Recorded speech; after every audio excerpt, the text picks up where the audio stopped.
This video is sponsored by Squarespace.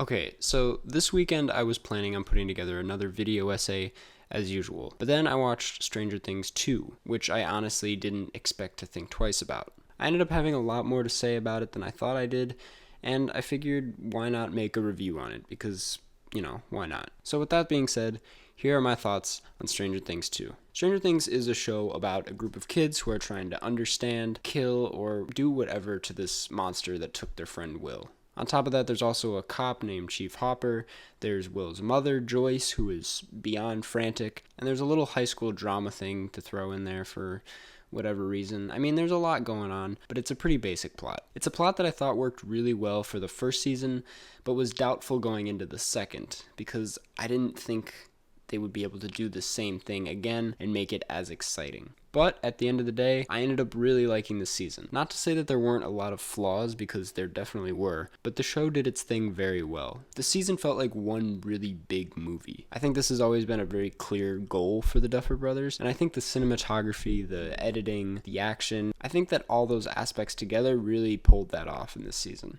Given the huge increase in budget, I think the action sequences were just drastically improved. I mean, you have all these explosions, there's more quick cuts, you got some really intense gore at one point. I mean, this season proved how mature the show really can be, which is definitely worth appreciating. Like I said before, there were a lot of great cuts in this season as well. The editing in this season, which I feel like has been very unaddressed, felt so exciting, which is something that I feel like is very rare to see in a TV show, at least on Netflix. I also feel like this is a given, but the cinematography in this season was just, of course, beautiful. The shots were vibrant and grainy and well framed. I mean, it all just looked really cool and cinematic. On top of that, I thought there were a lot of really good non-technical aspects as well. I mean, for one, they expanded on a lot of characters that I hoped they would after last season. This includes Chief Hopper, Lucas, Steve, Eleven. I mean, all these people that I really didn't know by the end of season 1. We even got to see a more emotional side of Dustin, who I honestly didn't think could be pulled off, but ended up working very well. On top of that, you have the addition of Billy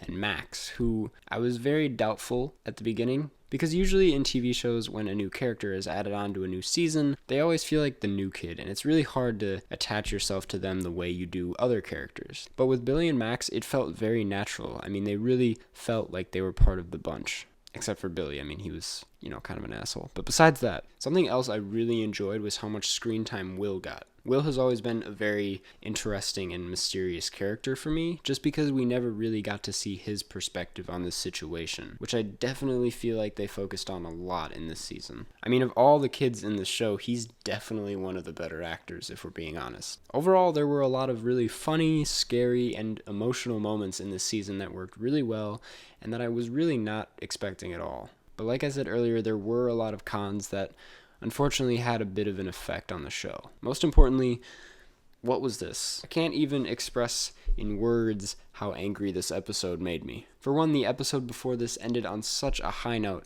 I mean, it was one of the most intense episodes of the series, period. It ended with them being trapped in this hospital and all these dogs running around and like all the guards are dead. I mean, it's so intense. And then it's this? I mean, what? I mean, dude, there was nothing at all that got me to attach to any of them or feel any sympathy towards any of these characters. On top of that, they're all just so corny and cheesy. I mean, I know some people might think this is cool, but the lines and the actions of all of them are just so beyond generic and overused and just, no. The choice of following up one of the most intense episodes of the series with this as a very poorly executed and disappointing backstory for Elle is so frustrating to me. I hope they do go a little bit further with Elle's backstory, especially with the whole mama thing. I think that could work really well, but this whole missing sister, it feels unnecessary to me. Besides how weak the actual episode was, it really threw off the pacing of the season as well. As I said before, this felt like one big movie, but this episode really threw things off. I think pacing is a pretty consistent issue with the season as well, given the final scene of the finale with the whole snowball dance thing. I mean, don't get me wrong, it's obviously cute and there's nothing wrong with it specifically, but it really did not need to be there. What I really think should have happened is they should have taken this scene and put it on its own little thing and made like a Stranger Things Christmas special, similar to how they did that for like BoJack Horseman. I thought if they did that, it would have worked, it would have been cute, you would have gotten a little bit of hints in like new plot points of the show, but it wouldn't be attached to the actual thing. Because after watching what was one of the most intense episodes, which is the finale, and following up with this, I just kind of ended up being like, meh, you know? I don't know. Moving past all that, I thought that the acting that came from the kids near the beginning of the season was a little cringeworthy. Like, these kids are great actors, don't get me wrong. I really like what they're doing. But you could tell they were kind of riding the wave of the success of season 1 and being back on set. And there was just this sense of cockiness and ego that really didn't play into the characters that well. While we're on the acting, while I know I would have been freaking out if it were my kid too, I do think Winona's performance, surprisingly enough, was a little too much. I mean, hearing "I need my boy" over and over again gets a little exhausting and loses its touch after a while. Despite that, I did think her performance in the finale, where they were heating up Will, was one of the best performances in the entire season. So, at the end of the day, did I like it? Of course. Did I love it? Not exactly. I think the show continues to prove how entertaining and memorable it is, but it still has yet to fully understand its tone. So, I mean, those are my thoughts on Stranger Things 2.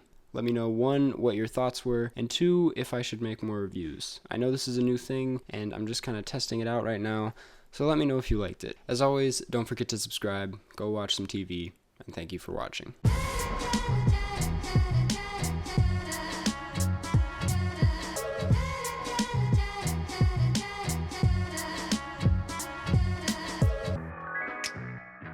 Before I head out, I want to give a quick thank you to the people over at Squarespace for sponsoring this episode. If you don't know by now, Squarespace is a great place to go if you're looking to make a website for either a blog, a portfolio, or an online store. They make designing your own website super easy and simple. They have 24-hour customer service, and to top it all off, you get a 10% discount on your first order with the offer code Karsten, which will be down in the description.